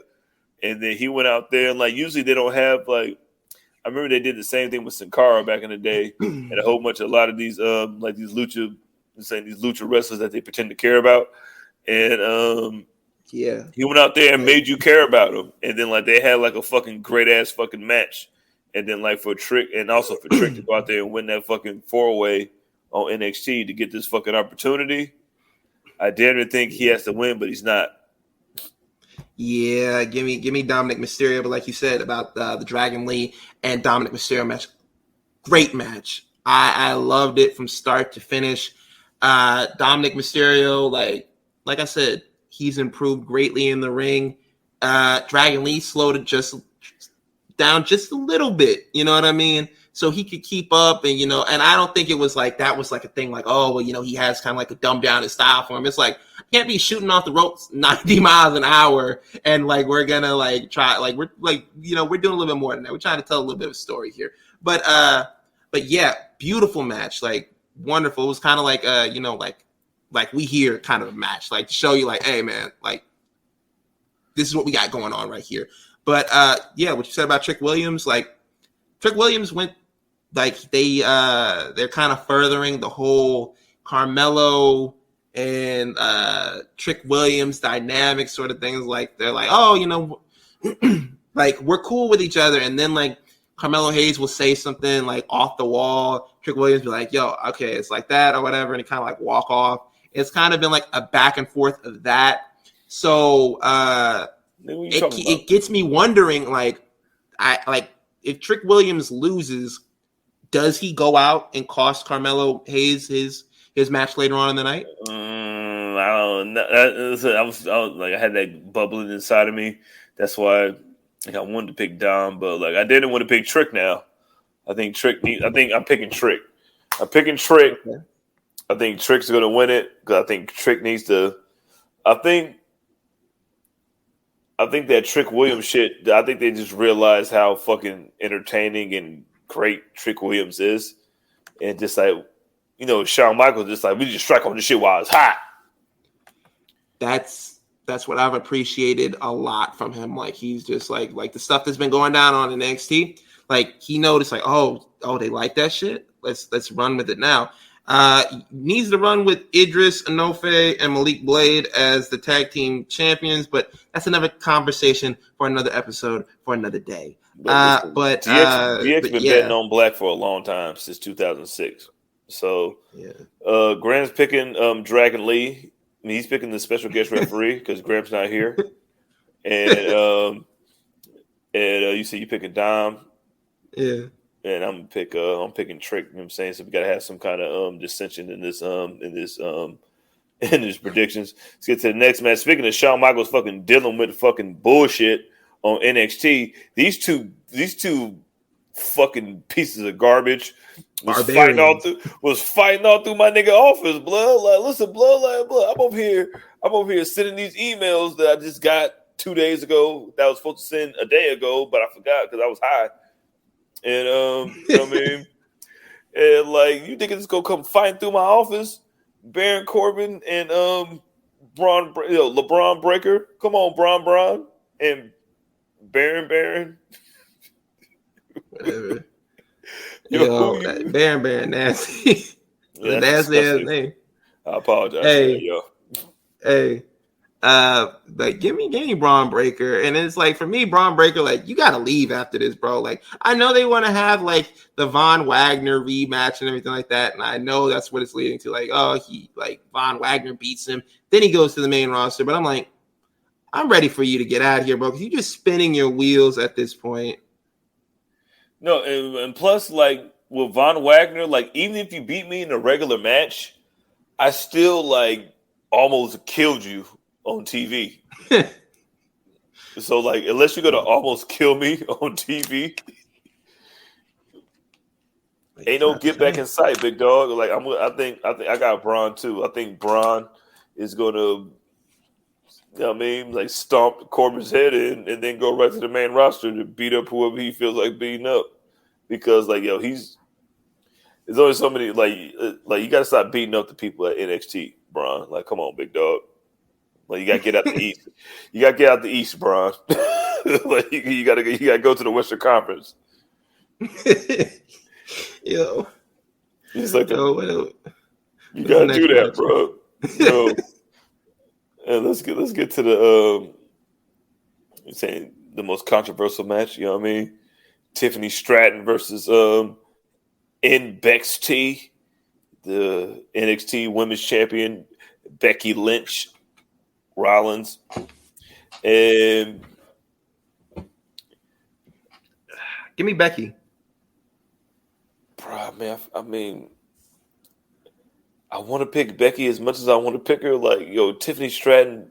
I mean, Tiffany Stratton doesn't need this win, but Becky doesn't need this belt.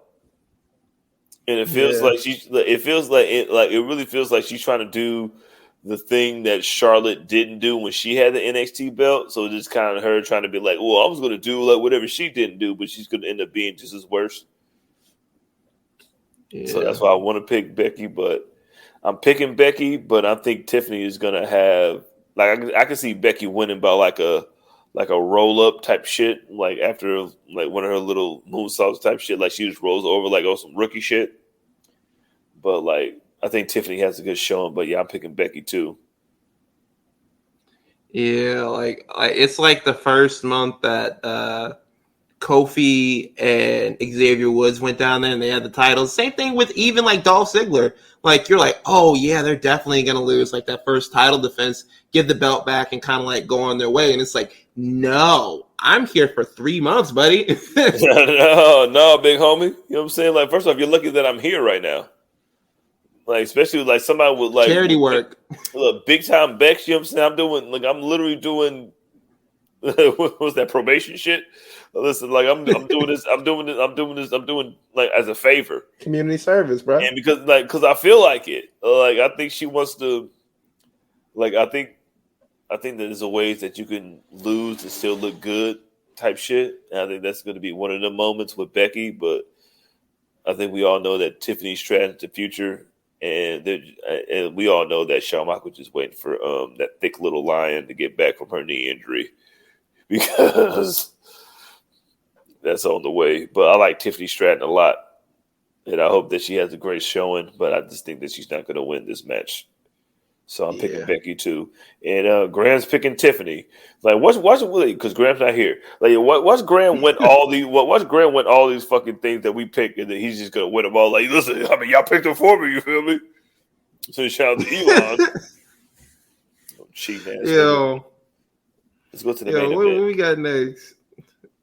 Did we pick on the tag titles match? There's a tag titles match. Who's fighting? Yeah, the first one that you pulled up. It was let me see. It was Tony D'Angelo and Stax versus Lorenzo and Bronco Lima versus Judas and Brutus versus Angel Garcia and Humberto Carrillo. The Los Lotharios was in a match. I didn't even pick it. Yeah, like hold on. I think we had a graphic. Like it was the first one they pulled up. Let me go back. Yo, where's Los Lotharios? Yo, listen. Like, if I miss you guys, I apologize, Los Lotharios. Yeah, it's a fatal 4-way tag team match. Like, and they're kind of like doing like they had the Mafia, and then they're like, oh yeah, we have the street gang, and then we have like the regular like whatever you want to call Julius Creed I'm picking Judas and Brutus. You know what I mean? Because them niggas is superhumans. The Diamond Mine got to win something. I'm thinking. I really don't want Tony D'Angelo and Stax to retain because they haven't done shit with the belts, and it's just like the last team they had is like they're kind of like it felt like they were holding the belts hostage. You know what I mean? Yeah, and like I think like what you said, like it's kind of like what's going on like all around like wrestling. It feels like tag team wrestling everywhere. It's sort of hit a snag. You know what I mean? Yeah. It's like we've hit a rut, and like I just desperately want the NXT tag team division to shine like it usually does. So give me let me see. Give me the Creeds. Wait, no. I'm picking the Creeds. Give me the Creeds. Yeah, give me the Creeds. Yeah, Grant's picking since he's not here. He's picking Los Lotharios. So 2 Creeds. And watch them win. Watch them win. I'll be sick. You'll be like, yo, man, this nigga, he doesn't count. So if he wins, then I win because I'm picking all his picks. So, the Creeds got to do this because, like, they're the best thing going. Like, especially since we thought that they were going to the main roster, and they like kind of like ease their way back into NXT. So that's kind of great. So like they definitely have to win. So I'm picking the Creeds. But like to the main event.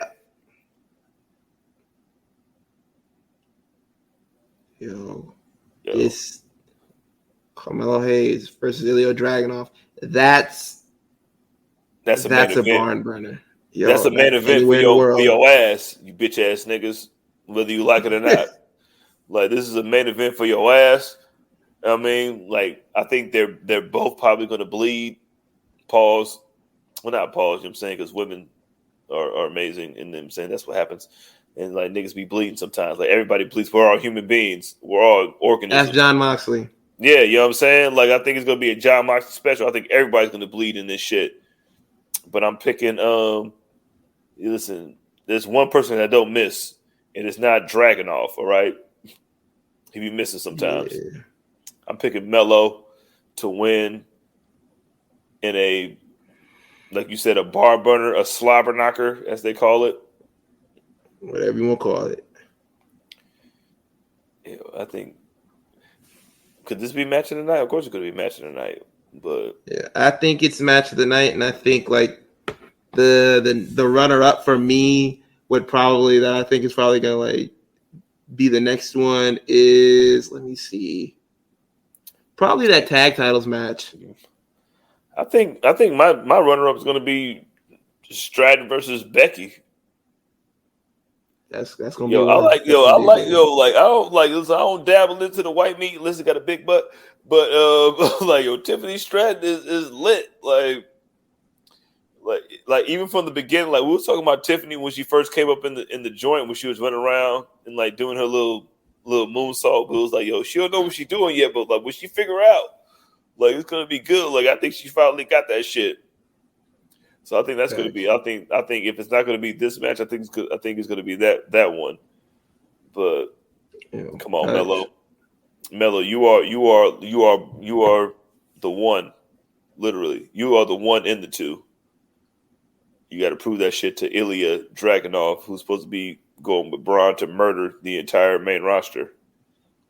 And like I really feel like Ilya Dragunov, like the segment that they had at the end of NXT this week, he was basically like, yo, man, like you needed Trick Williams to beat me. Like, I don't think you could do it on your own. And like he was like, yo, man, like I'm not these dudes that you've been out here beating up lately. And Carmelo Hayes let it slip because he was like, I'm not this dude. I'm not this dude. And he was like, I'm not Trick Williams. And like he stopped halfway through what he said, and he was like, man, like I shouldn't have said that. So I think like after this, we're gonna get the full-fledged, like I think like the full-fledged rivalry of Trick Williams versus Carmelo Hayes. I don't want to see it because I don't want to see them fight against each other because like the friendship has run deep since day one, like since literally the first episode, like when they switched from Black and Gold to 2.0, like that's how long they've been riding together, and I really don't want to see it come to an end, but I feel like it's just around the corner.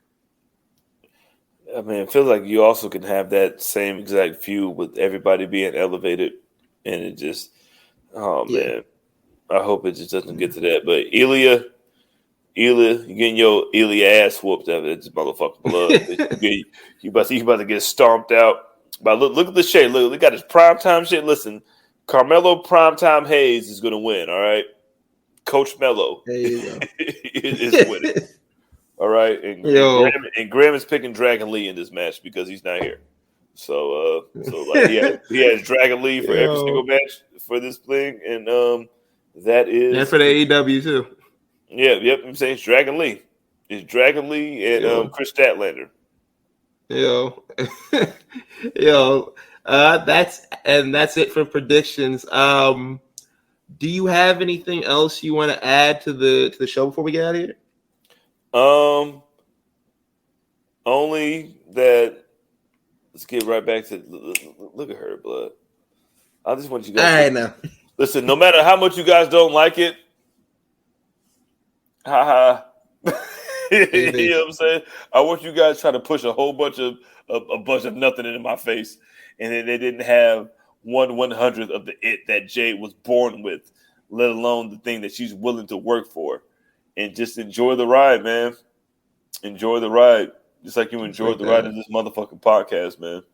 Oh, there you go, man. Like, last thing I want to say, did we talk about? Like, I can't remember. Did we talk about the fact that Adam Cole is injured and he has to be out and he has to get surgery? I don't think we talked about that. On his ankle? Yeah, he has to get surgery on his ankle. Like apparently, like he broke it in like 3 places. He has to get surgery. He's gonna be out. I forgot to mention this as well. MJF will be defending the ROH World Tag Team titles against the Righteous by himself. Alone. I forgot to throw that into predictions. Who do you pick on that? Do you pick the Righteous or you pick MJF? I mean, MJF got 3 belts now, so I should give him like Captain Planet powers. So I'm picking MJF. Yeah, give me MJF. I think like MJF gonna come out there and defend the belts by himself, like Shawn Michaels did when Triple H got injured, and he was just out there with John Cena, and he was like, "Yeah, I'm keeping DX alive. Like, I'm keeping DX alive. Like I'll do the single entrance by myself, but like just me by myself, a sexy boy.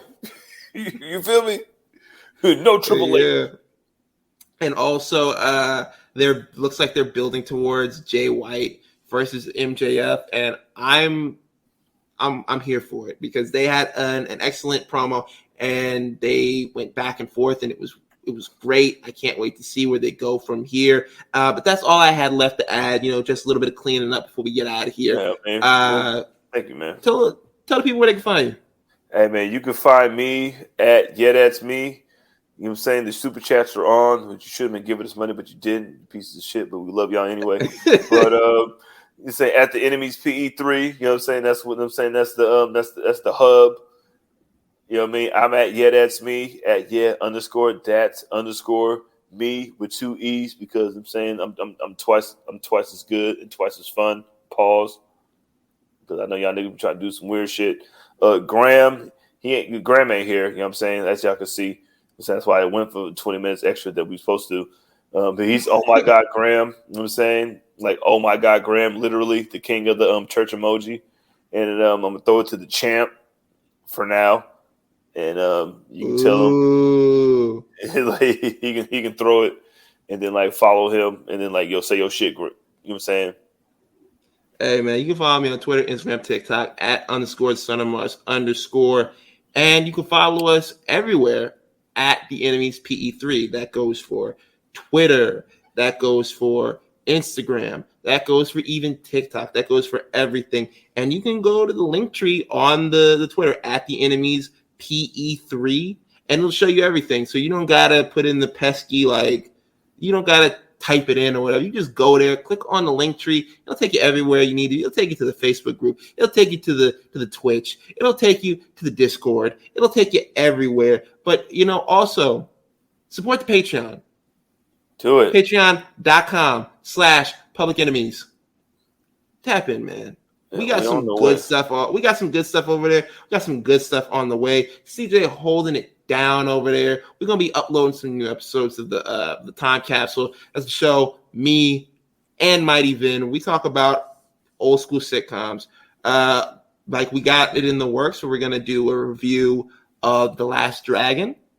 Hopefully we can get hopefully schedules clear, stars align, and we can get fam from Black Wrestling to come over and help us review that. So, we got a lot of cool things on the way. So, pull up, show some love, and y'all have a good night.